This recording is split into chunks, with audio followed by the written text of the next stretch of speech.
always a beautiful day when we have tons of great Nintendo news, and this one is just a firestorm. So good morning, Mario, and good morning, Switch fans. I love y'all, and I love Nintendo, and I love that today's video is gonna be really, I think, filling in some good vibes for everybody. We're hitting so many different levels with new things that have been announced, and just kind of our big overall topic of Nintendo doing the unthinkable. I'm really pumped for this one, and today's episode is brought to you by me, because duh, but also two really awesome things are going on that I really want you to check out. One, last night I uploaded my Zelda Tears of the Kingdom OLED unboxing. It is probably the coolest video I've done this year.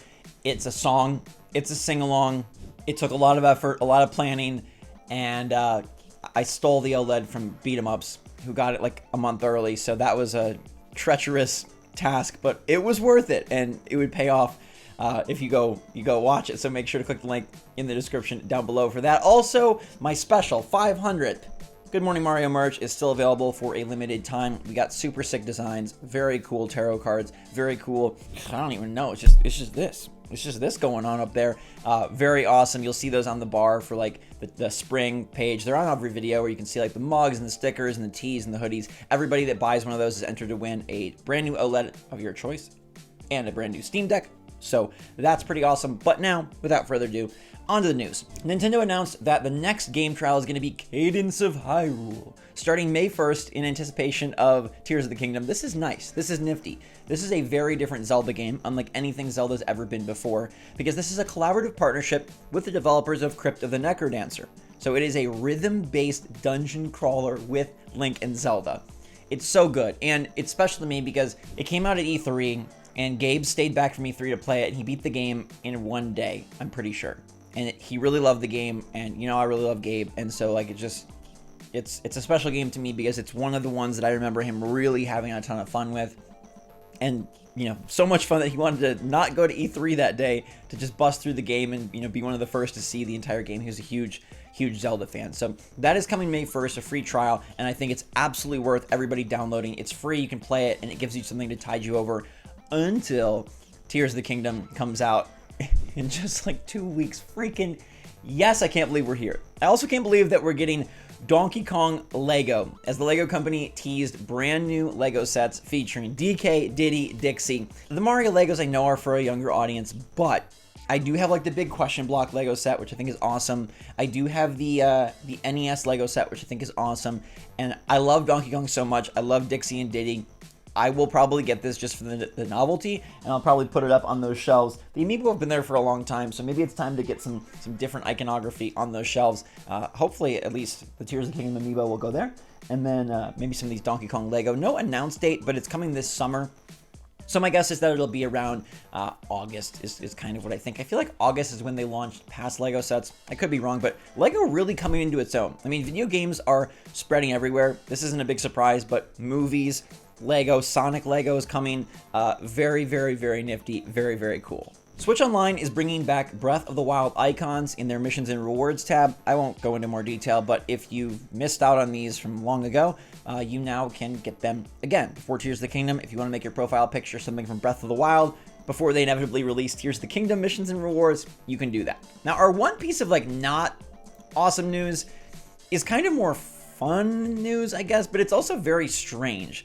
So you know how Microsoft, in their bid to complete the Blizzard-Activision merger, had said, hey, we're making a 10-year commitment to Call of Duty on Switch. You remember those stories? We talked about, holy crap, how are they going to put Call of Duty day and date, same version on Switch? That's what they promised. Well, the UK does not believe them. The UK CMA, which is their Competition and Markets Authority, says there's no way that they can run Call of Duty on Switch, that it's a lie. Very, very, very low blow, UK. Very, very just shady shot. The exact quote is, Nintendo does not currently offer COD, and we have seen no evidence to suggest that its consoles would be technically capable of running a version of COD that is similar to those in Xbox and PlayStation in terms of quality and gameplay and content. Wow, the Brits are coming, and they're coming for the throat.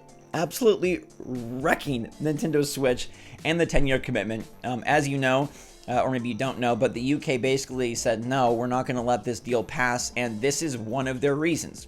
Which, in all honesty, is a pretty stupid reason, because well, duh, Nintendo can come out with a new console in the next 10 years, and that will have a lot better chance of being technically capable of running a version of COD that appears on Xbox and PlayStation, but also because you can make things happen. Look how they scale games for PC, how they scale games for even Xbox Series S. There's a way to do things in which you could get COD running on Switch, and unfortunately, I just don't think that the UK CMA really knows about this. For some reason, they're very much against this Microsoft-Activision merger. I personally, I don't see it as being that crazy of a deal. We don't need to get into it, but I just thought it was really goofy that the UK basically thinks the Switch sucks and just made it very clear, very publicly, and very officially. Now then, the Big Kahuna, the elephant in the room, Nintendo doing the unthinkable. I really want you to just like pause for a moment, clear your mind, and think about how ridiculous this is, okay? The internet became very widespread, like N64 era, maybe a little bit beyond that. That's when it became really widespread. And there were magazines and there were articles, but the internet and being able to access information as the N64 and the GameCube and the Game Boy Advance and the Wii and the Wii U, you know, so on and so forth. And look, I'm getting somewhere with this point. Since the onset of the internet, there really hasn't been, as far as I know, a game that is very massive and very publicized and very pre-ordered and very exciting and very anticipated that is very under wraps. The internet has made it possible because of leaks, because of reports, because of videos, because of previews, because of exclusives, to just know everything. And yet after yesterday's big reveal of the Zelda Tears of the Kingdom preview, the biggest reveal of all is that hardly anything was revealed. I want you to really just take in for a second that this is possibly the first time in the internet era that we have a massive game anticipated to be up for and win Game of the Year that we don't know all that much about. We don't know the actual structure and progression of the game. We know mechanics, we know ideas, we know concepts, we know characters, and we know the world, but we do not know exactly what you do or why you're doing it or where you'll do it or how you'll do it. And maybe you feel like that's hyperbolic, but no, like really think about it. When we see Call of Duty, we know, okay, these are the levels you go through. They show the mission, it pops up on the screen, right? When we see Splatoon, they showcase, here's multiplayer, here's single player, and we see the structure. They don't obscure like, oh, is it gonna be a big open world game? Like maybe they tease that in the first trailer, but by the time you get towards launch, you see Splatoon 3 and it's like, okay, it's these bite-sized levels where you're grinding on rails and you're spreading ink and, you know, you understand. When they show off Mario Odyssey, you see the kingdoms, and they detail there'll be multiple kingdoms with moons here and moons there, and there's E3 presentations and treehouse previews. With Breath of the Wild, we see how things are going and how they set up different encounters in the world and the shrines and the divine beasts. And for Tears of the Kingdom, we don't know any of that.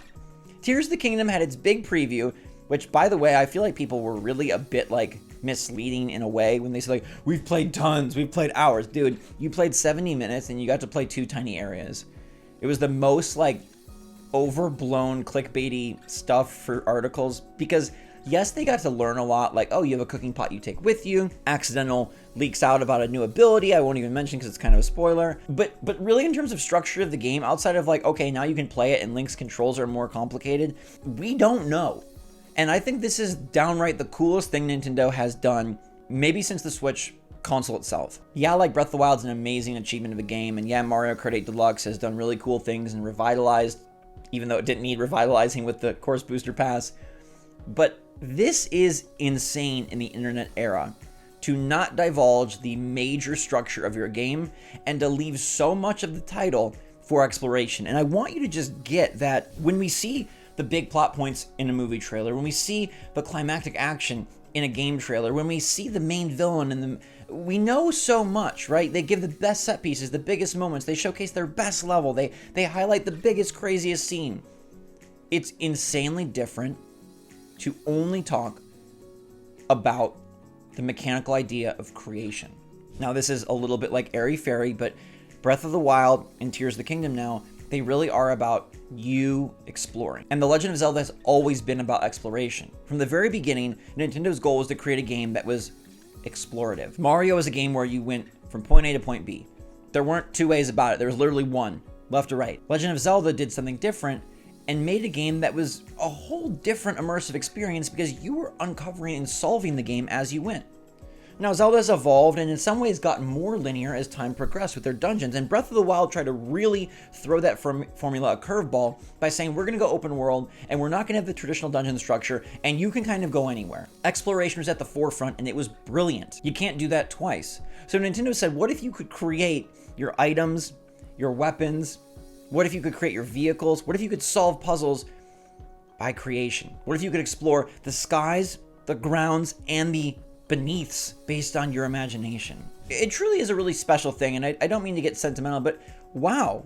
Like, wow of what they've done here, and wow that they chose to keep this game under wraps in a way that we will get to explore it for ourselves. You're getting a moment, you're getting an opportunity that is incredibly rare, if not unprecedented, in the internet era. A game that is of this caliber, of this stature, of this power. #1 bestseller on Amazon, #1 pre-ordered game, #1 title of everybody's wish list. And we don't know structurally what we're going to walk into. We've seen little glimpses, we have some ideas, but we have totally unknown characters, totally unknown ideas, totally unknown areas, totally unknown foundational pieces of this video game.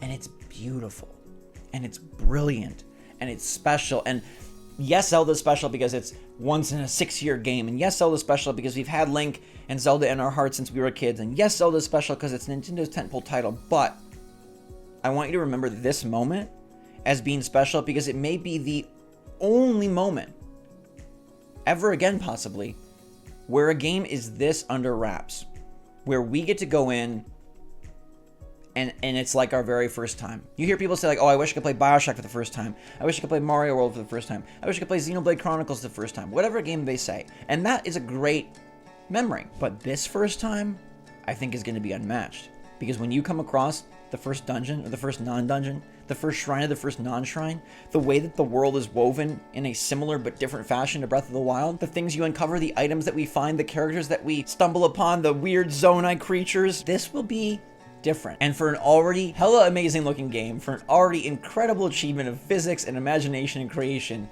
somehow the best piece is still unwritten. What the heck, Nintendo?